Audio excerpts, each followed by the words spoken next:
રાજકોટનો વિકાસ જેટલો દિવસે નથી વધતો તેટલો રાત્રે અને રાત્રે નથી વધતો તેટલો દિવસે વધતો જાય છે. આ વિકાસનું કારણ રાજકોટ અને સૌરાષ્ટ્રની ખાસ કરીને ભૂમિ તો છે જ, પણ રાજકોટના જે ઉદ્યમીઓ છે, ખાસ કરીને જો કહીએ તો રાજકોટના જે બિલ્ડરો છે તેમના કારણે રાજકોટ ચારો દિશાએથી વિસ્તરતું જાય છે. રાજકોટના વિકાસની અંદર ખાસ કરીને બિલ્ડરોનો ફાળો પણ ખૂબ જ મહત્વનો છે. તમે કલ્પના કરો, રાજકોટની અંદર જો અત્યારે જેટલા બિલ્ડરો છે, જે બિલ્ડર લોબી છે, જે સક્ષમ બિલ્ડર લોબી છે તે ન હોત તો આજે આપણે જોઈએ છીએ કે કાલાવા રોડ ઉપર 2 થી 5-7 કિલોમીટર પછી શું હોત, મોરબી રોડ જકાતનાકા પછી શું હોત, કુવાડવા રોડ ઉપર જકાતનાકાથી આગળ શું હોત, આ જ રીતે જોઈએ તો ક્રિષ્ના પાર્કથી આગળ શું હોત. કલ્પના કરો જરાક, કશું જ ના હોત. આ જે વિકાસ દેખાય છે તેની અંદર ખૂબ જ મોટો સિંહ ફાળો રાજકોટના બિલ્ડરોનો છે. રાજકોટની ભૂમિ જ એવી છે કે ઠેર ઠેરથી લોકો અહીં પોતાનો વ્યવસાય કરવા માટે ખેંચાઈ આવે છે. રાજકોટમાં વસવું, રાજકોટમાં ઘરનું ઘર હોવું એ દરેક સૌરાષ્ટ્રવાસીઓનું એક સપનું હોય છે, અને આ સપનું પૂરું કરવા માટે રાજકોટના બિલ્ડરો પોતાની અહેમ ભૂમિકા નિભાવી રહ્યા છે. નમસ્કાર, હું છું પંકજસિંહ જાડેજા અને અગ્ર ગુજરાતના એક ટોક શોની અંદર આપનું સ્વાગત છે. આજે આપણી સાથે અગ્ર ગુજરાતના સ્ટુડિયોમાં ઉપસ્થિત છે ક્રેડાઈ અને રાજકોટ બિલ્ડર એસોસિએશનના વાઇસ પ્રેસિડેન્ટ દિલીપભાઈ લાડાણી.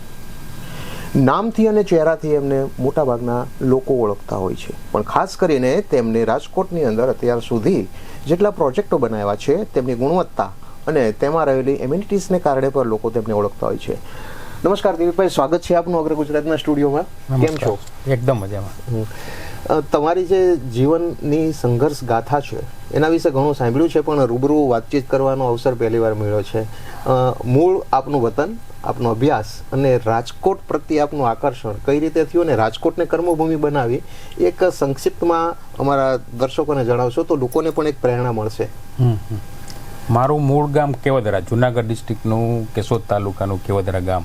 મારો જન્મ ત્યાં થયેલો, મારું સ્કૂલિંગ કેવદરા ગામથી થયેલું. પછી પ્રાઇમરી એજ્યુકેશન ત્યાંથી લીધું. પછી હાઈસ્કૂલ એ મેં કેશોદ તાલુકો ત્યાંથી મેં પૂરું કર્યું.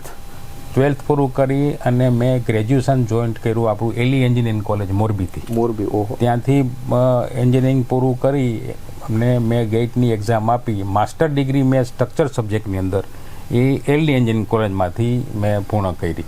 Structure building structure designer. Okay. ત્યાર પછી ત્યાં મેં થોડો ટાઈમ પાર્ટ ટાઈમ પ્રેક્ટિસ કરી અને પછી મને એમ થયું કે આપણું સૌરાષ્ટ્રનું રાજકોટ સેન્ટર, અને ત્યાં લગભગ મેં 94-95માં મેં બીઈંગ એ સ્ટ્રક્ચર એન્જિનિયર મારી પ્રેક્ટિસ સ્ટાર્ટ કરી. 30 વર્ષ પહેલાં રાજકોટની અંદર. આ મારું શરૂઆતમાં પ્રારંભિક તબક્કે સ્ટ્રક્ચર ડિઝાઇનર તરીકે કેવી તકલીફો રાજકોટમાં પડી? તમે જે રીતે કહ્યું કેશોદની નજીક નાના એવા ગામડામાં અને મોરબીમાં અભ્યાસ, રાજકોટમાં કોઈ જોડાણ ખરું? કોઈ દાખલા તરીકે હોય છે ગોડફાધર એવું ખરું કે? હા, આમ અમારું આમ જુનાગઢ ડિસ્ટ્રિક્ટ આમ કહેવાય, પણ રાજકોટ મારા માટે ટોટલી નવું જ હતું, હાવ પ્યોર.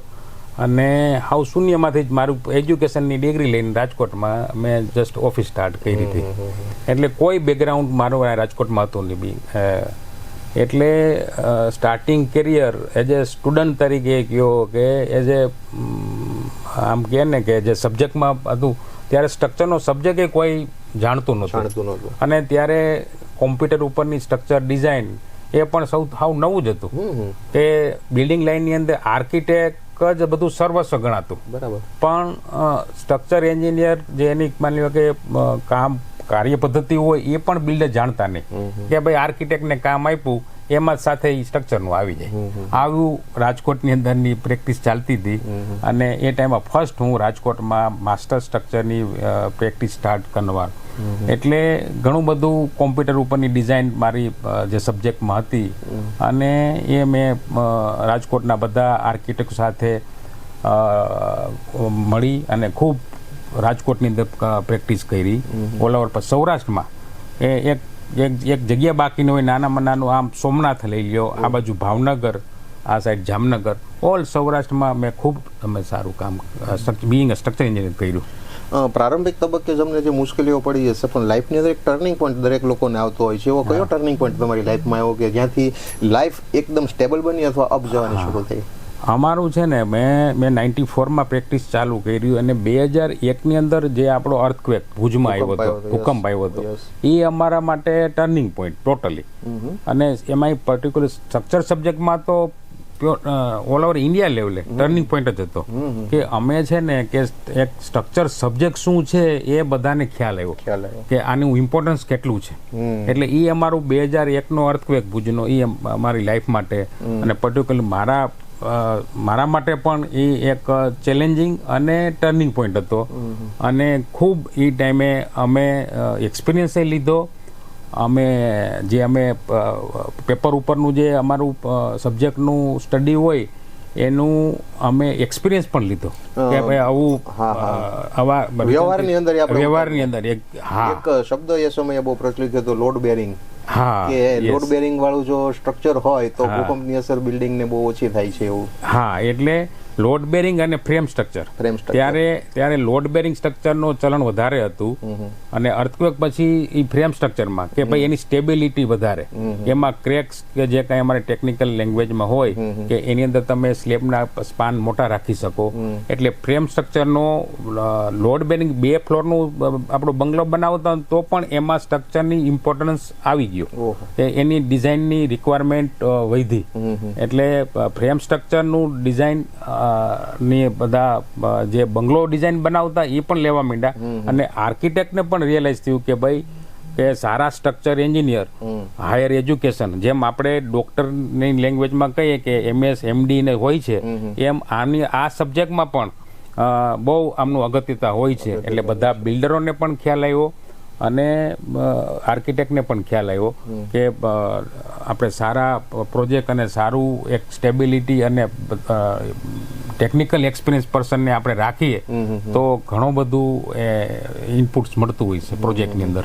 ખાસ કરીને એ વખતે ભુજની અંદર વ્યાપકપણે નુકસાન થયું હતું, કચ્છની અંદર, ત્યાં તમારું કોઈ કોન્ટ્રીબ્યુશન ખરું પછી એ સમય હતું થોડું ઘણું? હા, મારું કોન્ટ્રીબ્યુશન ત્યારે ઘણું બધું. જે તે સમયે મેં રાજકોટમાં ત્યારે અમારે એક સબ્જેક્ટ ઉપર ટેસ્ટિંગનું એક ઇન્સ્ટ્રુમેન્ટ મેં લીધું હતું જેને NDT, જેમ મેડિકલ લેંગ્વેજમાં કેમ બાકી બોડી ચેકઅપનું ઇન્સ્ટ્રુમેન્ટ હોય, સ્કેનર આવે છે, એવું RCC સ્ટ્રક્ચરનું સ્કેનરનું મશીન મેં એ ટાઈમે લીધેલું. એ સબ્જેક્ટમાં મેં મારા માસ્ટર્સ સબ્જેક્ટ વખતે મેં એનું ખૂબ એમાં અભ્યાસ કરેલો અને એનું એપ્લિકેશન મેં આમાં અર્થક્વેક વખતે એપ્લિકેશન કર્યું. રાજકોટના નંબર ઓફ બિલ્ડિંગ મેં ચેક કર્યા એ ટાઈમે.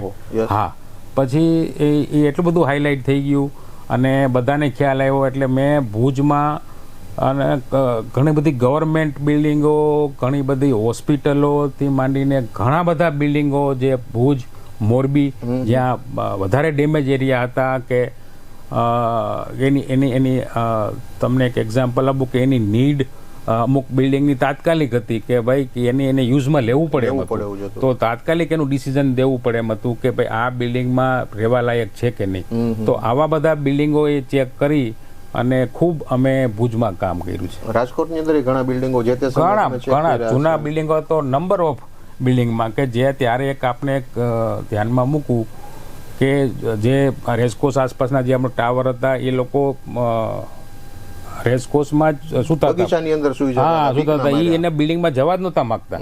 પણ તો આપણે એ કોન્ફિડન્સ એને વિધિન વીકની અંદર આપણે એને બધું રિપોર્ટિંગ કર્યું પ્રોજેક્ટનું અને પછી એને એ રિપોર્ટિંગ પ્રેક્ટિકલી બતાવ્યું તો બધાને કોન્ફિડન્સ આવ્યું અને બધા પોતાના ઘરમાં સુવા જવા માટે કે રૂટીન લાઈફની અંદર આવવા માંડ્યા. અને ખૂબ બધા ઘણા પ્રોજેક્ટમાં અમે એ બધા હેલ્પ કરી હતી અને કોર્પોરેશનનો પણ ત્યારે સારો સહયોગ હતો અને ખૂબ કામ કર્યું.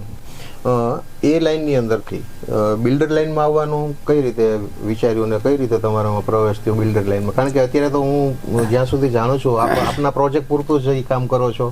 હા, અને એના પાછળ કોઈ આવી એક આપને વાત કરું કે હું મારો આમ પહેલેથી અભ્યાસુ સ્વભાવ, એટલે મને આ જે મારી સ્ટ્રક્ચરની પ્રેક્ટિસ સાથે સાથે બિલ્ડરો સાથે બેસવાનું થતું, આર્કિટેક્ટ સાથે બેસવાનું થતું, તો એ કે લોકો કેમ કામ કરે છે, આર્કિટેક્ટો કેવી રીતના કામ કરે, ઘણા બધા લીડિંગ આર્કિટેક્ટો સાથે મેં કામ કર્યું. નવું શીખવાનું મને પોતાને. પછી એમાં હું ફ્રી હોઉં તો હું વધારે એમાં વિચારું, મારી રીતે થોડુંક અમુક વિચારું, મારી રીતે અમુક ઇનપુટ્સ આપું. આવો બધો મારો અભ્યાસુ સ્વભાવ ખરો, એટલે મને એમાં ઇન્ટરેસ્ટ પડતો ગયો એઝ આર્કિટેક્ટ ઇન્ટરેસ્ટ તરીકે.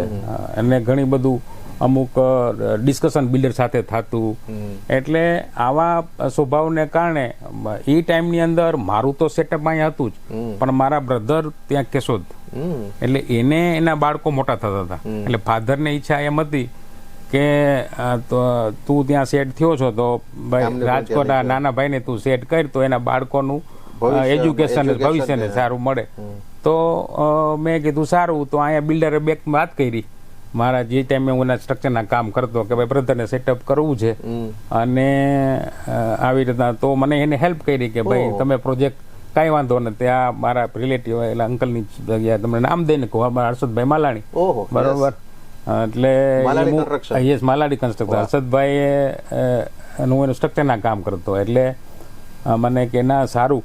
મેં કીધું બ્રધરને શિફ્ટ થવું છે તો ત્યાં આસ્થા પ્રોજેક્ટ આપણો જલારામમાં કે મારા કાકાની છે તો હું એને વાત કરું અને ગોઠવું હોય કે એમાં કાંઈ વાંધો નહીં. તો એને ગોઠવી દીધું સમજી ગયા. અને ત્યાંથી આપણે કન્સ્ટ્રક્શનનું કે બ્રધરનું સેટઅપ કરવા માટે થઈને આપણે કેરિયરની શરૂઆત કરી. તમે જે અભ્યાસ કર્યો હતો એ પણ તમારે સેવા માટે પણ ક્યાંક વાપરો, અને આ પણ એક છે એ પરમાર્થ માટે, ભલે ભાઈ છે પણ એના પરમાર્થ માટે જ. અચ્છા, એ કંઈક એનું સારું કર્યું એટલે પછી એક આ લાઈનમાં આવવાનું નિમિત્ત બન્યું. નિમિત્ત. અને હું એવું માનું છું, સાંભળો, કે આપણે સામર્થ્ય હોય તો પેલા હું એવું માનું છું કે આપણાથી જેટલું થઈ શકે એટલું કુટુંબનું કરીએ, પછી આપણે સમાજનું કરીએ, અને દેશનું જેટલું આપણાથી આપણે જે મેળવું છે તો એ આપણે આપીએ એમ.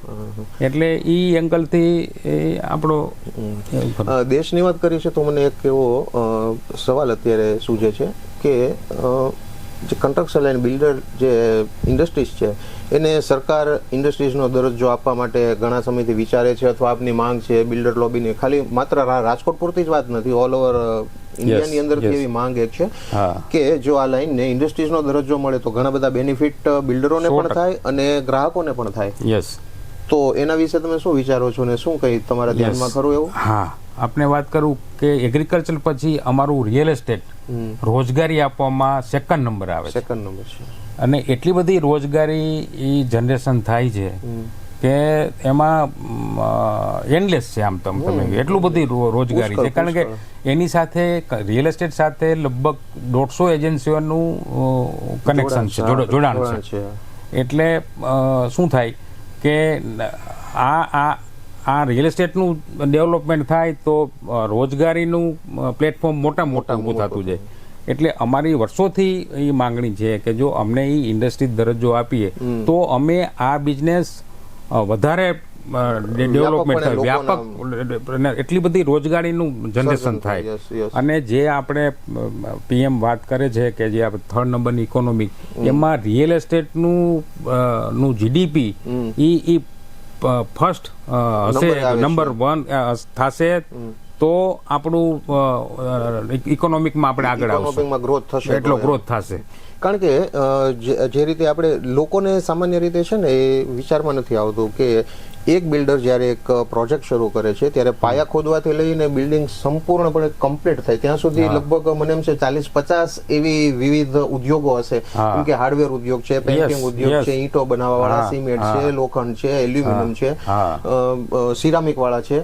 કેટલા લોકો એની અંદર રોજગારી મેળવે છે. ઇનડાયરેક્ટ રોજગારી જો બિલ્ડર છે એ પ્રોજેક્ટ ઉભો કરે છે તો એ બધી વસ્તુઓ વેચાય છે. એ બધા ક્ષેત્ર સાથે લાખો લોકો સંકળાયેલા છે. જો આ એક જ ઇન્ડસ્ટ્રીઝનો વિકાસ થાય અને સરકાર એને ઇન્ડસ્ટ્રીઝનું સ્વરૂપ આપે દાખલા તરીકે, તો કેટલો બધો ગ્રોથ થઈ શકે એવું છે. અને એમાં આપણે થોડુંક એડ કરવું કે હું તમને એક સિમ્પલ કહું, હું એક રેસિડન્સ કે ઓફિસ બનાવું છું. મારે હું બનાવું છું ત્યારે તો એ બધી લગભગ એજન્સીઓનું તો નીડ રહી છે. હવે હું કોઈ કસ્ટમરને કે ક્લાયન્ટને સોંપીશ રેસિડન્સ ફ્લેટ સોંપ્યો તો હવે એને ત્યાં રહેવા માટેના ફર્નિચરથી લઈને કેટલા પુષ્કળ માણસોની જરૂર પડવાની અને કેટલી બધી આઈટમની જરૂર પડવાની. એટલે બધા સાયકલ એટલું બધું રિલેટેડ છે કે રોજગારી જનરેશનનું કોઈનો અંત જબરદસ્ત નથી. પ્લેટફોર્મ છે, એનો અંત જ અંત જ નથી. નથી એવું એમ. માનું છું. એટલે નવા મકાનો બને તો રોજગારી પણ હા, વધે એ સીધી yes, વાત છે. yes. અને ખાસ કરીને અત્યારે આપણે જોઈએ છે કે સરકાર ઈ ક્ષેત્રની અંદર એ માટે જ ધ્યાન આપે છે. પીએમ આવાસ યોજના હોય કે પછી લોકલ લેવલે પણ કોઈ પણ આવાસ યોજના હોય, હા. લોકોને મકાનની આવશ્યકતા તો હા, છે જ. દિવસે દિવસે જે રીતે વસ્તી વધતી જાય છે, રાજકોટની અંદર આજે હજારો લાખો કુટુંબ એવા હશે કે જે આજથી 20-25 વર્ષ પહેલા ભાડે રહેતા હશે, આજે તેઓ ઘરના ઘરમાં રહે છે. 100%. યસ. હા. રોજગારી જનરેટ એને હિસાબે થાય છે. એની હિસાબે જે ઇકોનોમિકનું ઇન્જિન છે એ હા. ગ્રોથ કરતું હોય છે, ભાગતું બરોબર. હોય છે. યસ. રાજકોટની અંદર ખાસ કરીને આપણે જોઈએ તો એક થોડા સમય પહેલા બહુ દુઃખદ ઘટના ટીઆરપી કાંડની જે બનેલી, અને ત્યાર પછી હા. સરકારે પોતાના નોર્મ્સ છે થોડાક વધારે કડક કર્યા, હા. અને રાજકોટની જે આ ઇન્ડસ્ટ્રીઝ છે હા. એમાં કોઈ ઇફેક્ટ આવી છે ખરી અત્યારે કોઈ પ્રોજેક્ટોની અંદર ડેવલપ થવા માટે, નવા પ્રોજેક્ટ મૂકવા માટે કે? હા, તમને આપણે વાત કરું, ટીઆરપી બહુ દુઃખદ ઘટના આપણે રાજકોટ અને સૌરાષ્ટ્ર માટે થઈ. ખરેખર એ આપણને થાય જ કે બહુ દુઃખદ ઘટના થઈ. હવે ત્યાર પછી જે અમુક નોર્મ્સ ને અમુક જે ક્રાઇટેરિયા થોડાક અમુક કોર્પોરેશન લેવલે થોડુંક ડિસ્ટર્બ થયું, ત્યાં જે કંઈ પોસ્ટિંગ જે કંઈ છે એ બરોબર ચેન્જીસ બધા સ્ટેટ લેવલે આવ્યા અને નવે પ્રોસેસ આખી થઈ, એટલે થોડુંક ત્યાં પ્રોસેસ આપણી જે એપ્રુવલની છે થોડીક ધીમી થઈ. ઓકે. એટલે નવા પ્રોજેક્ટનું થોડુંક સ્લો ડાઉન થયું. પણ અત્યારે તમને એમ કહું ખૂબ સ્મૂથ થઈ ગયું છે. વાહ.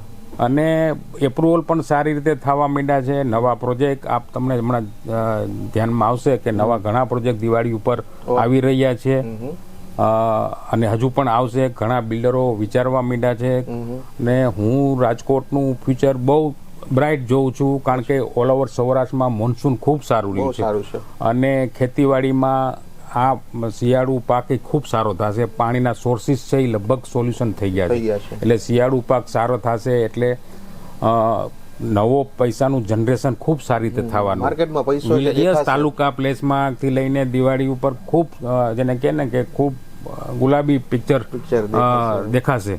અને સેકન્ડ થિંગ, થોડુંક અત્યારે ઇન્ડસ્ટ્રીઝ લેવલે થોડુંક ડિસ્ટર્બ હતું, પણ એમાંય તમને આપણે ધ્યાનમાં, હું ઘણા ઇન્ડસ્ટ્રી સાથે સંકળાયેલો છું, એટલે એનું પણ ફ્યુચર એટલે કે બહુ બ્રાઇટ જોવે છે. એ લોકોએ ખૂબ મોટું એક્સપાન્શન કરે છે અને વિચારે છે કે આવતા ટાઈમમાં ઇન્ડિયાનું બ્રાઇટ ફ્યુચર રહેવાનું છે. કારણ કે બીજા કન્ટ્રીઓ ચાઇના જેમ પ્રિફર કરે છે એમ ઇન્ડિયાને પણ બહુ સારી રીતે હવે પ્લેટફોર્મ આપે છે બીજા કન્ટ્રીઓ, એટલે એના પણ બિઝનેસ એ લોકો ખૂબ સારું ડેવલપમેન્ટ જોવે છે. એટલે આ બધું ડેવલપમેન્ટથી જે ડિસ્ટર્બ થયેલો ભાગ છે આપણો છેલ્લા ટીઆરપી પછીનો, હું માનું છું કે આ નોરતા ઉપર ને દિવાળી ઉપર બહુ સ્મૂથથી આગળ એક્ટિવિટી થઈ જશે, અને સારી રીતે આપણું રાજકોટ બહુ સારા પ્લેટફોર્મ ઉપર આવતા ટાઈમમાં હું જોઈ રહ્યો છું. રાજકોટ અત્યારે જે રીતે તરફથી વિસ્તરી ગયું છે, એઝ અ બિલ્ડર તરીકે તમે રાજકોટનો એવો કયો વિસ્તાર છે, આઉટર વિસ્તાર, કે જ્યાં એનું ફ્યુચર બ્રાઇટ જોઈ રહ્યા છો ને ત્યાં લોકો એ મકાન લેવા જોઈએ? રાજકોટ આમ જુઓ ને, બધા વિસ્તારો ડેવલપમેન્ટ થાય છે. જે કેટેગરીને જેની રિક્વાયરમેન્ટ છે, કોઈને પોતાના બિઝનેસથી હાઉસ નજીક પડતું હોય, ઓફિસ નજીક પડતી, એટલે આપણે નવું એરપોર્ટ શિફ્ટ થયું, એટલે એ એરિયામાં પણ ડેવલપમેન્ટ થાય છે. આ સાઈડથી આપણે વાત કરું, મવડી, મોટા મવા, મુંજકા, ઘંટેશ્વર, કે નવા ગામ કોર્પોરેશનમાં પડ્યા છે, એટલે કે સેકન્ડ રિંગ રોડની પેરીફેરી, બરોબર. આ બધો જે ભાગ છે ને એમાં ખૂબ સારું ડેવલપમેન્ટ થતું જાય છે.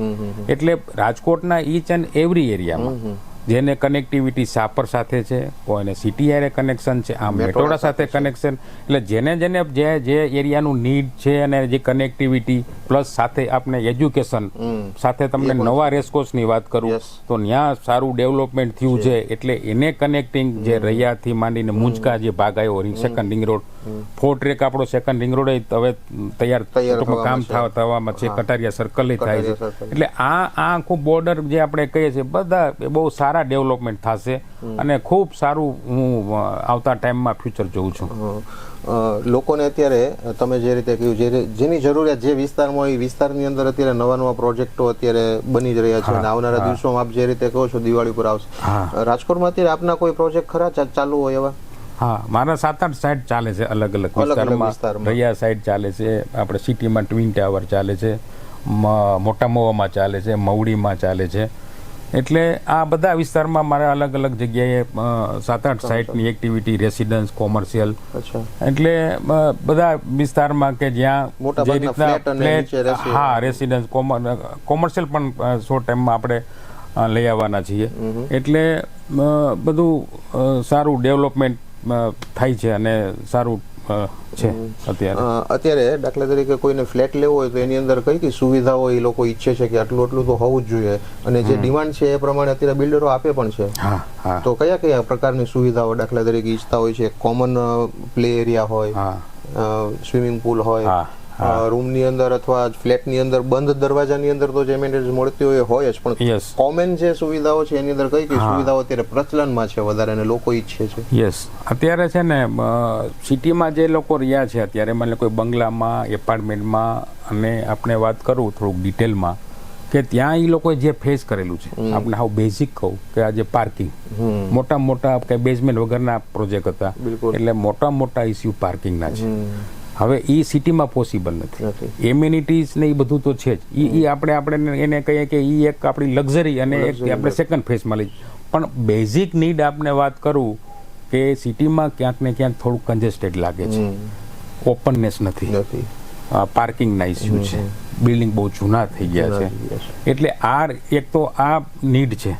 એટલે એ બધું પોસિબલ તમને બહારની સાઈડમાં થાય કે મોટા પ્લોટ હોય, એમાં લેન્ડસ્કેપિંગ, ઓપનનેસ હોય, એમાં પાર્કિંગની સગવડતા સારી હોય કે આજે પર ફ્લેટ હું સારા લક્ઝરિયસ પર બેડરૂમ એક કાર થઈ ગઈ. હવે 4 બેડરૂમ હોય તો મિનિમમ 3 કારનું પાર્કિંગ તો તમારે હવે સેટ કરવું જ પડશે. અને ઇવન એ અમારા જીડીસીઆરમાં પણ આપવામાં આવી દીધું છે. એટલે આ એક બેઝિક નીડ થઈ.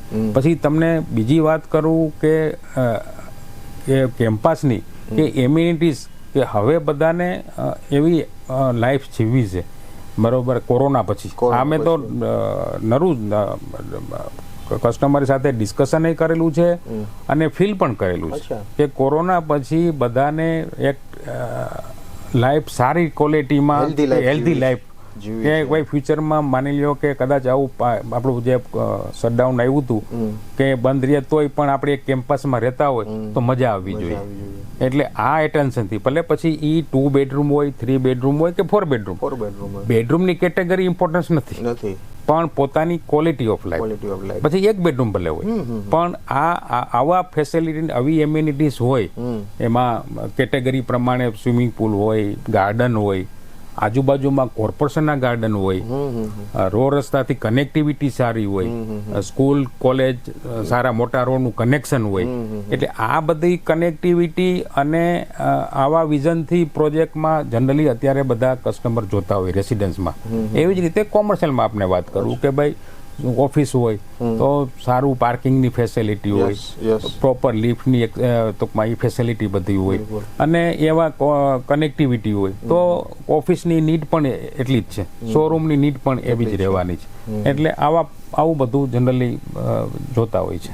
વિકસતા વિસ્તાર રાજકોટની અંદર જે રીતે આપણે કહ્યું તે રીતે અલગ અલગ વિસ્તારોની અંદર અત્યારે રેસિડેન્ટ વિસ્તાર અને એ બધું વધતું જાય છે. લોકોને પહેલા દૂર લાગતું હતું, પણ હવે ટ્રાન્સપોર્ટેશન એટલું સુગમ થઈ ગયું છે કે લોકોને દૂર જવામાં કોઈ અત્યારે ખાસ અડચણ નથી લાગતી. એને હિસાબે પણ એક લોકલ ટ્રાન્સપોર્ટેશન છે પણ આની અંદર મહત્વની ભૂમિકા ભજવતું હોય છે. આ સિવાય તમે અમારા એવા યુવાન દર્શકો જે છે એને એક શું મેસેજ આપવા માંગશો? તમારી જે રીતે તમે કહ્યું લાઈફ બહુ પ્રારંભિક તબક્કે વિદ્યાર્થી કાળથી લઈને અહીંયા સુધી પહોંચ્યા ત્યાં સુધી એક સંઘર્ષભરી લાઈફ હતી. અહીંયા સુધી પહોંચવા માટે તમે એવું મનમાં શું નક્કી કરેલું હતું અને શું મનમાં એવું ઠાનેલું હતું કે મારે આ એક છે એ ગોલ મારે એચીવ કરવો જ છે? એવું શું છે કે યુવાનો જે છે જોઈને અત્યારે સાંભળીને તમારામાંથી કંઈક પ્રેરણા મેળવે? યુવાનોને થોડીક અત્યારે છે ને ધીરજ, બરોબર, એ ખૂટે છે. બરાબર, હમણાં ધીરજ રાખશે અને કોઈ પણ એને જે સબ્જેક્ટમાં ઇન્ટરેસ્ટ હશે એમાં 2 થી 3 વર્ષ વળગી રહેશે તો એ સક્સેસ જાશે ને જાશે 110%. કુદરતે એવો નિયમ બનાવ્યો છે, બરોબર, કે ભગવાનને તમને કહું આપવું જ છે. સાંભળો, બરાબર છે. એને હા, તમે કેટલું લઈ તમારી શકો છો. યસ, એને ઈ તમારા ઉપર છે. બરાબર. એને તો આમને આપવું છે, અમને બધાને આપવું છે. આપવા હવે માટે છે. ઈ તમે એને ઈ લેવા માટેનું ઈ પછી તમારું કામ હોય, પૈસાનું માધ્યમ હોય, નામનું માધ્યમ હોય, કોઈ પણ ફોર્મમાં હોય, પણ ઈ એના માટેના પ્રયત્ન તમે સતત ચાલુ રાખશો નિરાશા થયા વગર, સતત ને સતત ઈ પ્રયત્ન, તો તમે સફળ થશો જ. અને ઈ સફળતા થઈ ગયા પછી માની લ્યો તો, અને પછી ઈ સફળતા તમારે જાળવી રાખવી, ટકાવી રાખવી, ડાઉન ટુ અર્થ, જેને કહીએ કે આપણે જે કંઈ જે ફિલ્ડમાં આપણે પેલા શું હતા અને અત્યારે શું છીએ, એ એક પૈસાનું માધ્યમ જુદું છે. પણ આપણે જેનાથી આપણી આઈડેન્ટિટી છે, ઓળખ છે, બરોબર, એને જાળવી રાખવું ઈ અઘરું છે. ટોપ ઉપર પહોંચ્યા પછી હંમેશા નીચે આવવાનો ભય રહેતો હોય છે. હા, અને કોઈ, અને જો અડચણ, મુશ્કેલીઓ એ તો પાર્ટ ઓફ આવવાની છે. મેં આપણે ઈ મુશ્કેલીઓને તમે ઓપોર્ચ્યુનિટીમાં કેમ લ્યો છો? મેં આપને વાત કરી અગાઉ એમ, 2001 અર્થક્વેક અમારા માટે ચેલેન્જિંગ જ હતો. હવે ઈ એને અમે ઓપોર્ચ્યુનિટીમાં લીધી. એમ યુવાન વર્ગમાં કોઈ બિઝનેસમાં કરશે તો એમાં અડચણ તો આવવાની, પણ ઈ ચેલેન્જ ઈ લેશે તો ઈ બીજું રિસ્ક લઈ શકશે અને એનાથી એનો ગ્રોથ થશે, તો એને બીજા 2 રસ્તા મળશે. એટલે આવું હું કહીશ કે યુવાનો માટે સતત મહેનત, પ્રયત્નશીલ અને આવો પ્રોગ્રેસ કરશે તો એનું ડેવલપમેન્ટ થશે. વડાપ્રધાન મોદી પણ ઘણી વાર કહેતા હોય છે કે હું આફતમાંથી અવસર શોધી લઉં છું. તમે પણ એ રીતે આફતમાંથી અવસર શોધી લીધો અને આ તબક્કે તમે પહોંચ્યા અત્યારે, એટલે સક્સેસફુલ તમારું નામ છે. ઘણી અત્યારે તમારે સાઇટો ચાલે છે. અગ્ર ગુજરાત એવી આશા સેવે છે કે રાજકોટની અંદર તમે સારા પ્રોજેક્ટ લઈને આવો અને લોકોને બેસ્ટમાં બેસ્ટ પોતાના ઘરનું ઘરનું જે સપનું છે, મનગમતું જે ઘર છે એ તમે આપો અને ખૂબ જ આગળ વધતા રહો, તેવી અગ્ર ગુજરાત તરફથી આપને ખૂબ શુભેચ્છા. આપનો સમય, કિંમતી સમય અમને આપ્યો એ બદલ પણ આપનો ખૂબ આભાર. હું ખૂબ થેન્ક યુ, આપનો આભાર. અગ્ર ગુજરાતને પણ આભાર માનું છે કે આ તકે મને અહીંયા બોલાવ્યો અને આ અવારનવાર આને રાજકોટના વિકાસને લઈને તમે બોલાવશો તો હું હંમેશા આવીશ અને એમાં હું સહયોગ આપીશ. અને ખૂબ તમે આગળ વધો અને તમારી ટીમને એવી મારા તરફથી શુભેચ્છા, એવી હું આપને શુભેચ્છા આપું છું. Thank you very much. તો આ હતા લાડાણી ગ્રુપના દિલીપભાઈ લાડાણી, કે જેઓએ તેમની સંઘર્ષ ગાથા પણ વર્ણવી અને યુવાનોને એક પ્રેરણાત્મક સંદેશ પણ આપ્યો. તેમનું જીવન સંઘર્ષ છે એ આજના યુવાનો માટે ખૂબ જ પ્રેરણાદાયી છે. ખાસ કરીને એમને જે એક વાત કરી કે ઉપરવાળો તો તમને આપવા માટે, ચારે હાથે આપવા માટે બેઠો જ છે, તમારી પાત્રતા એવી હોવી જોઈએ. ઘણી વખત આપણે સાંભળ્યું છે કે સિંહણનું દૂધ લેવા માટે સોનાનું પાત્ર જોઈએ, કથિરનું લોખંડનું પાત્ર તેમાં ચાલતું નથી. તમારી અંદર જો સોનેરી પાત્રતા હશે તો ઉપરવાળો એટલે કે પ્રકૃતિ તમને આપવા માટે બેઠી જ હોય છે, હંમેશા તત્પર જ હોય છે. તો આ એપિસોડ આજે આપણે અહીંયા પૂરો કરીએ છીએ અને આવનારા દિવસોમાં આ પ્લેટફોર્મ પર આપને મળતા રહીશું. નમસ્કાર.